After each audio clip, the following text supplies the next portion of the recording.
मेरे प्यारे बच्चे, खुश हो जाओ। और अब वो समय आ गया है जिसकी तुम बहुत वर्षों से प्रतीक्षा कर रहे थे। उस काम को पूरा होने का समय अब आ गया है और वो बस पूरा होने ही वाला है। इसके लिए तुम बहुत दिनों से प्रयास कर रहे हो, मैं जानता हूँ। लेकिन इतना प्रयास करने के बावजूद भी तुम सफल नहीं हो पा रहे थे और काम होते होते रुक रहा था। लेकिन अब नहीं रुकेगा। अब ये बहुत तीव्र गति से बढ़ेगा और बहुत जल्दी तुम अपनी मंजिल पर पहुंच जाओगे। यानी कि तुम्हारा ये काम पूर्ण रूप से बहुत अच्छी तरह संपन्न होगा। और जब ये कार्य संपन्न हो जाएगा तो तुम्हें ऐसा लगेगा कि अरे ये हो भी गया। तुम्हें पता भी नहीं चलेगा मेरे प्यारे बच्चे, क्योंकि तुमने बहुत प्रयास किया है और श्रद्धा भी रखी है, सबूरी भी रखा है। और जो मेरा बच्चा श्रद्धा और सबूरी को साथ लेकर चलता है उसका कोई काम कभी नहीं रुकता। देर भले हो लेकिन अंधेर कभी नहीं होगा। काम पूर्णता की ओर है। निश्चिंत होकर बढ़ते जाओ, बढ़ते जाओ। तुम्हारे मार्ग को मैं प्रशस्त कर रहा हूँ। जितनी विघ्न बाधाएं हैं उनको एक एक करके हटाता जा रहा हूँ मेरे प्यारे बच्चे। इसीलिए बहुत दिनों से मैं तुम्हें केवल यही बात समझाने की कोशिश कर रहा था कि अपने कार्य को कार्य रूप देने का प्रयास करो, आगे बढ़ते रहो। क्योंकि जब तक आगे नहीं बढ़ोगे आगे की परेशानी का पता कैसे चलेगा। किसी कार्य को पूरा करने के लिए मेरे प्यारे बच्चे पहले उसके अंदर घुसना पड़ता है, उसके बारे में जानकारी लेनी होती है, तभी तो उस कार्य को भली बातें संपन्न कर सकते हो ना।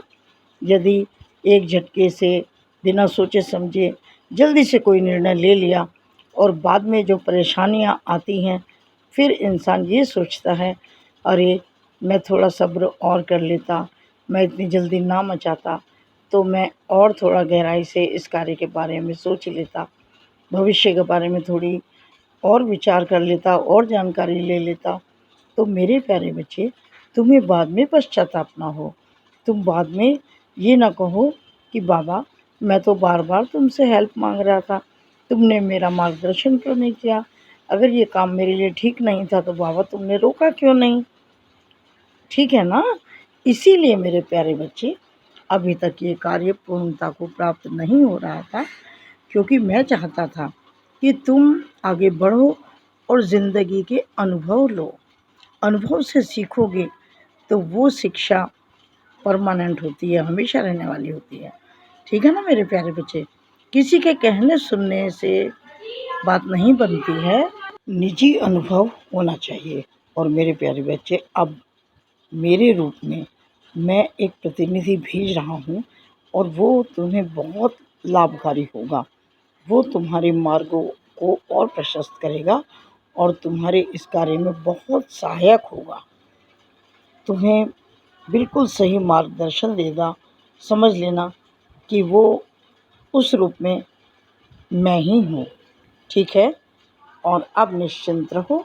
अब ये कार्य बिल्कुल पूरी तरह से तुम्हारे पक्ष में होगा, तुम्हारे लिए लाभकारी होगा और तुम बहुत खुशी खुशी इस कार्य को संपन्न होने के बाद, मैं जानता हूँ, मेरा धन्यवाद भी करोगे।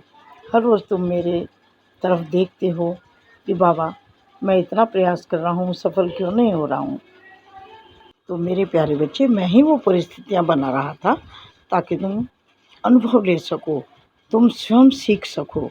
और अब तुमने सब कुछ देख लिया है, अब तुम इस कार्य को पूरी तरह कर पाओगे। मेरा आशीर्वाद तुम्हारे साथ है। चिंता बिल्कुल मत करो, बस आगे बढ़ते रहो ये सोचकर कि तुम्हारा साईं तुम्हारे साथ है। तुम्हारा साईं साई की तरह तुम्हारे साथ है, परछाई की तरह तुम्हारे साथ है। कभी भी किसी भी परिस्थिति में अकेला नहीं छोड़ेगा।